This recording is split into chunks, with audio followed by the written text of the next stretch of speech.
I'm on my lowest gear. When is this over? Hate to admit it, but this bag makes me not want to climb. And that's the first time I think I've ever said something like that. Hello everyone and welcome to Best Side Cycling. This is part 4 of my video series where I rode from Seattle to Vancouver on my Brompton. We are about 85 miles into the first day with just another 35 miles to go. We are going to cover my final leg heading into Bellingham. What awaits us is definitely some beautiful views and sort of the flattest parts of the whole ride, mixed with also some of the hilliest, and I'm gonna, as you can tell, have some trouble. So we're gonna continue from where I just left off, where I had a fantastic meal at McDonald's. So let's get right into it.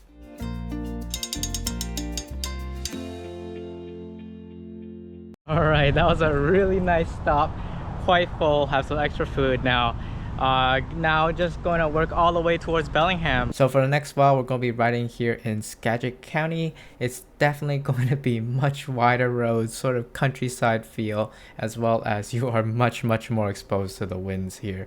But overall, riding experience wise, the traffic isn't that heavy on the roads that we're going on, so it feels pretty good. But sometimes we do need to have some of these bigger intersections to cross, so do look out for those. So here is apparently some new chip seal. They were put out on the markings to be extra cautious. I think it's settled in enough by now maybe, but it just seems like the normal chip seal stuff with a tiny bit of loose gravel on the side, but seems alright. So we'll just keep on rolling now. And really what chip seal is basically a cheaper sort of paving solution that has a more fine aggregate on the top. It has a bit of notoriety for cyclists because it leads to more or less just a more buzzy type of road ride. And this is going to be significant for me because I'm on a very loaded up 16-inch wheeled bike. The Brompton feels these bumps especially even more. So even though right now I'm not feeling it, this type of fatigue is going to add up really quickly for me. So definitely, if you're on a more normal sized road bike, I don't think it's something to be too worried about. But definitely when something is just more new, it's a little bit more loose, things like that, you just want to be extra careful here. And I think that's just what a lot of riders experience this particular year. So in terms of what's next, I've decided to follow the route as it is for RSVP, mainly because I haven't ridden it, so I'm really curious what it's like so I can talk about it. My curiosity for new routes sometimes trumps my knowing of existing ones. Expanding that a bit, so basically since the pandemic, when they introduced the R2B2, they added this easterly option that you see in the red. For the 2023 course, this was the official route. We'll get more into the details of what it looks like exactly there, but yeah, we won't be going through the original Chuckanut, which is the only one I've ridden, which I've actually had a great time doing. It features really awesome views of the water, but definitely watch out because that section definitely has a lot more cars than what we're going to ride today. But overall, I just love this section of the route. It's just so expansive with the views and the mountains in the back, so definitely enjoy it if you ever ride here. Watch out for definitely if it's going to be a windy day, you're going to want to work together with some other people. I don't have that luxury, so it's just going to be slow and steady for me as I have no choice but to make it to my hotel in Bellingham by tonight. Alright, we're climbing again. Feels like someone clipped off my wings. Like, just look at how big this front bag is. It's so heavy. Oh my gosh. I was almost going to make it heavier too. Well, good thing I did it, but it's still pretty heavy. But we're getting close. We're gonna get there. But yeah, definitely completely self-supported is another difficulty added on. But the freedom it's given is worth it so far, and I haven't had to use a bus or anything yet, so we're doing good. A few moments later. I'm here, still riding. I am definitely getting weighed down by the chip seal, the vibrations. I can tell in my left knee is not really happy, but it's not bad. But it's not from like being tired. It's just like all the vibrations riding through all these areas. So, but we're just pedaling along through some of these hills.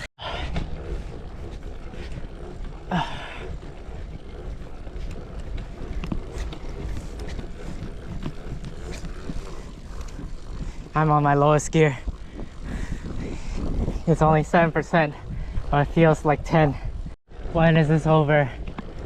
So at this point in the ride, this is where my knee sort of goes from discomfort to pain. So that's why for a lot of this video, you're really gonna hear me sort of going through the works, as yeah, during this section, there's basically these 3 peaks that you work through, each about maybe 200 to 300 feet tall. So it's really not too bad compared to what you've done before today. So don't be completely afraid. I think a lot of this is also my own circumstances, bringing a super heavy Brompton loaded up, and as well as doing this completely pretty much solo definitely is a lot more taxing. But yeah, I mean, with this is one of the first rides where I knew I just had to get to a finish point. Even though I was experiencing pain with every pedal stroke, I knew I was getting that much closer to my destination. So for now, we keep on rolling. Finally, some downhill. Woo! This front bag is so big. So I'm going to be mentioning my front bag a lot, and that's definitely because I'm projecting my negative thoughts onto it. But I think that's quite alright. But something that would really help here is definitely riding with other people. I've experienced this many times myself, but when I did my Everesting when I was climbing up the hill, definitely the weightiness and the discomfort in my legs went away once I was around others. There's just something about just knowing that you have company and that you're not alone that really sort of changes your spirit, as well as just gives your legs really just new energy. But talking more about the actual route and what it's like, definitely you saw before, there's just a lot of nice wooded areas, and then as you approach here, you'll see on your right is the I-5, and then with that means you're getting super close to Lake Samish, and coincidentally the very first cyclist I've seen since like the Centennial Trail, which was a good ways back. But yeah, this section is just super beautiful with water views over to the left as you just go through this really nice area. So if you've been enjoying these views, as well as appreciate all the hard work I've been doing to get through this ride, don't forget to roll the like button and subscribe. I love covering a lot of my cycling journeys, and yeah, we recently hit 4,000 subscribers, so I'm really excited to keep growing this community. Would love you to be a part of it. And after you pass by the lake, the last of the 3 hills is what remains. I'm actually so thankful that I decided to put clipless onto this Brompton. It's invaluable right now to be able to just stand. The gears are good, but they're not, it's not low enough for this huge bag. Last climb, according to my Garmin, 200 feet at 7%. Not too bad. So looking back at this, I really actually think I had a great time. So this was definitely counts as type 2 type of fun.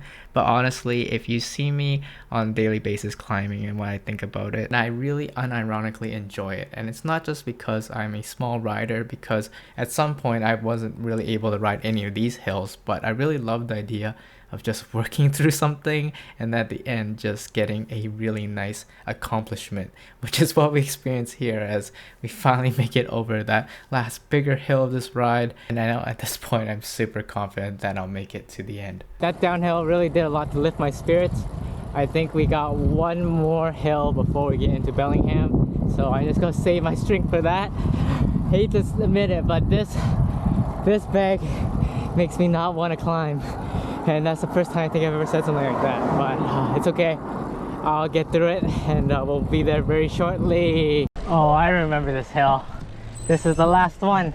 So definitely my counting of hills goes hazy by the end of a ride. I keep thinking like certain hills are the last one, but this one actually is the last one, as this is a very notable one for those of you that have ridden RSVP before. It's the final roller, and it's the one that usually features a lemonade stand at the very end.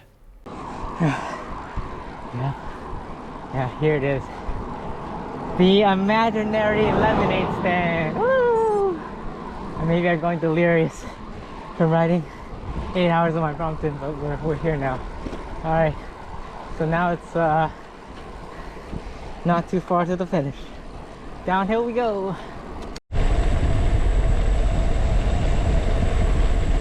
So after that nice descent, you've made it into the general city of Bellingham, and it's just a few more miles to the finish. This is a pretty nice sort of calm ride versus everything that we've been doing so far. One thing that I thought was cool to point out was that closer towards the finish line area, there was actually a lot of new bike infrastructure, like off-street two-way cycle track and stuff. So that was sort of cool to see.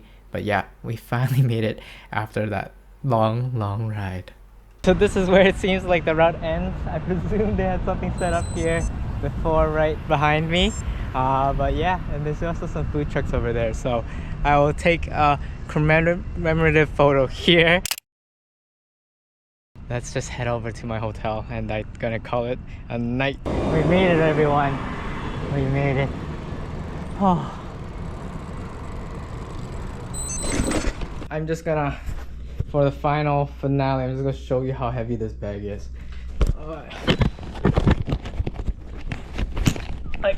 Okay, lift it. Alright, check this out. Oh, it's so chunk.